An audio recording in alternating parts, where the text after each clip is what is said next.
As we was talking, we know in a lot of our counties there's not a lot of resources for mental health. There's not behavioral health care centers. There's not professionals to meet a lot of those needs. We are getting more of our primary care physicians and community health centers that are kind of entering into the world, but even still, a lot of just resources are lacking in our communities. Absolutely. And we've seen an uptick in the number of agencies that are offering online therapy and those sorts of things, telehealth, but we just don't have the knowledge in those rural communities for people to know about those programs as well. So even when there are resources available, we don't always get the word out as well as we could in our rural communities. One of the challenges, and as we've talked also, in West Virginia we do have a heritage, a belief of pride.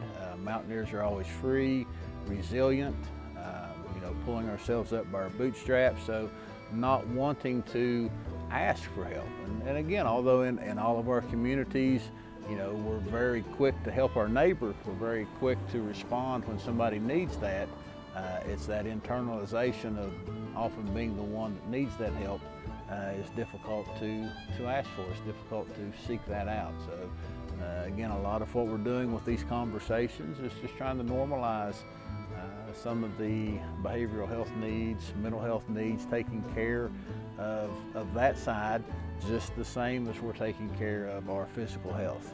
Any chronic diseases with diabetes, we do our Dining with Diabetes class, and individuals see that in a much different light, that is a long-term, lifetime illness. It's the same with a lot of our mental health challenges, and being able to have the resources to address those issues just like any on the physical side. And when we talk about mental health, as Dave mentioned, people look at that different than they do a physical health problem. And what we know is that we really need to address it in the same way. So when we look at our communities and think about how can we get people involved in helping, oftentimes we hear, well, I'm not trained in mental health. I don't have that education or that background to be able to help people. So what we've been working on is really helping to equip those communities to be able to deal with situations, make them comfortable addressing mental health. And one of the biggest things that we can do is destigmatize mental health. And that's a lot of the work that we've been doing, is to empower communities to make better decisions when it comes to mental health, and just the individual people, how they talk about things, how they, the language that they use when talking about mental health issues, so that people who do need help feel more comfortable asking for that help and receiving that help. And even just having the conversations in the communities. One of the programs, QPR, that we've been taking around the state in many different communities, it's just a way to have a conversation around an often difficult topic. Suicide's not something we talk a lot about. And again, the more we have those conversations, the less scary they are. The more we can talk about it, the more we can, again, normalize and have that conversation in a setting other than just after a tragedy, because that's oftentimes when it becomes paramount, is when there has been a tragedy in the community. That's when there's a flood of resources. But we need to be able to have that conversation anytime and help take that, so it's not always just so hot or cold that it is, here's what's needed.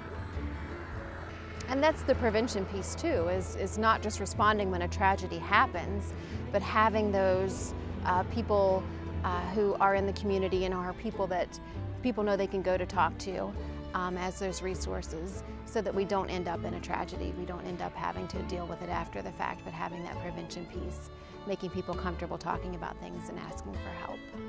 Just wrap up the FARSAN grant, which was a program that was made available with some funding through the West Virginia Department of Agriculture, and through that, we had 25 agents across West Virginia has been trained to deliver or host the QPR conversation in their community. QPR is a suicide prevention training. Question, persuade, refer is what that stands for. Right. So again, empowering those community members to be able to have those difficult conversations. And so if that is something that, an individual, or you may be interested in your community, reach out to your local extension office. It's possible that somebody at that office may not have gone through the training, but it's very likely they're going to be able to put them in touch with somebody on the team that has. Like I said, with the numbers that we have across the state, we'll be able to have that conversation in about any community in the state right now.